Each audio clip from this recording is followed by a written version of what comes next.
कर्मों का फल। एक साधु एक गांव में हर रोज भिक्षा मांगने जाता था। जिस घर में भी वह जाता, कोई आटा, कोई दाल या चावल कुछ भी दे देता और वह अपना इस तरीके से पेट भर लेता था। उसी गांव में एक व्यक्ति उसको हर रोज भिक्षा मांगने पर गोबर डाल देता और यह कहकर डांट देता कि भगवान ने हाथ पैर दे रखे हैं, कुछ काम करके खा ले। वह साधु चुपचाप गोबर लेकर आ जाता और एक तरफ ढेर लगा देता। ऐसा करते करते उस गोबर का बहुत बड़ा ढेर बन गया। साधु भी हर रोज भिक्षा मांगने जाता, वह आदमी उसे हर रोज उसको गोबर डाल देता और गांव के लोग खाना देते। ऐसा करते करते दोनों का समय बीत गया और एक दिन ऐसा आया जब दोनों अपनी जीवन यात्रा पूरी करके भगवान के घर पहुँचे। तो गोबर डालने वाले इंसान को खाने में भगवान के घर पर भी गोबर मिला। तो उसने कहा भगवान से, हे प्रभु, मैं गोबर कैसे खा सकता हूँ? भगवान ने कहा, जब साधु तेरे घर भिक्षा मांगने जाता था, जिसका कोई और भिक्षा मांगने के सिवा कोई और चारा नहीं था, तो आप उसको भिक्षा में गोबर देते थे। वही गोबर का ढेर अब इतना बड़ा हो गया है कि आपको खाने के हिस्से में अब गोबर भी आएगा। तो उस व्यक्ति ने भगवान के पैर पकड़ लिए और कहने लगा, भगवान, मैं गोबर नहीं खा सकता, कृपया इस समस्या का कोई और समाधान बताइए। भगवान ने कहा, कर्मों का फल अवश्य ही भोगना पड़ता है।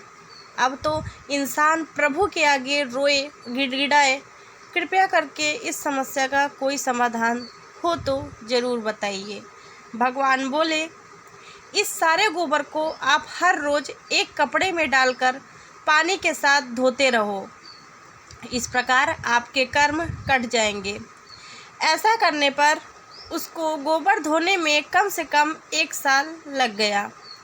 सबसे लास्ट में गोबर का जो आखिरी अंश भूस और घास की कुछ हिस्सा कपड़े के ऊपर ही रह गया। तो भगवान बोले, अब आपको ये हिस्सा तो खाना ही पड़ेगा। वह इंसान फिर रोए और कहे, हे प्रभु, इसको मैं कैसे खाऊं? प्रभु ने कहा, किसी के बुरे कर्मों को मैं कम कर सकता हूं, पर बिल्कुल ख़त्म नहीं कर सकता, इसलिए आपको यह तो खाना ही पड़ेगा। भगवान ने उसको समझाया कि गोबर खाने से बच गए हैं आप। अगर आप इसको न धोते तो वह सारा गोबर आपको खाना पड़ता। कर्म का फल का महत्व। जब हम इसी प्रकार ज़मीन में कोई भी फल का पौधा लगाते हैं तो उसको उगने में और बड़े होने में समय लगता है और फिर कहीं साल 2 साल बाद बड़ा होता है, फिर उस पर फल लगते हैं। क्योंकि किसी भी कर्म का फल एक दिन में नहीं मिलता, चाहे वह अच्छा हो या बुरा।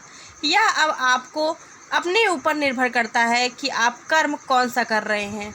फल मिलने में समय ज़रूर लगेगा, पर मिलेगा ज़रूर। यही समय और परमात्मा का नियम है कि हमारे द्वारा किए गए हर कर्म का सुख और दुख हमारे कर्मों के ऊपर ही निर्भर करता है।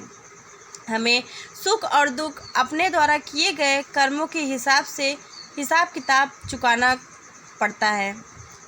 तो दोस्तों, कर्मों का फल हमें अवश्य ही भुगतना पड़ेगा।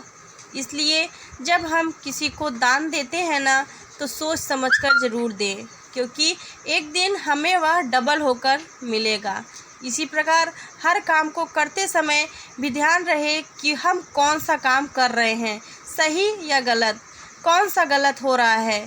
तो दोस्तों, इस कहानी से ज़रा सा भी मोटिवेशन आपको मिला हो तो प्लीज़ चैनल को सब्सक्राइब कर लीजिएगा और इस वीडियो को ज़्यादा से ज़्यादा लोगों के पास शेयर करें।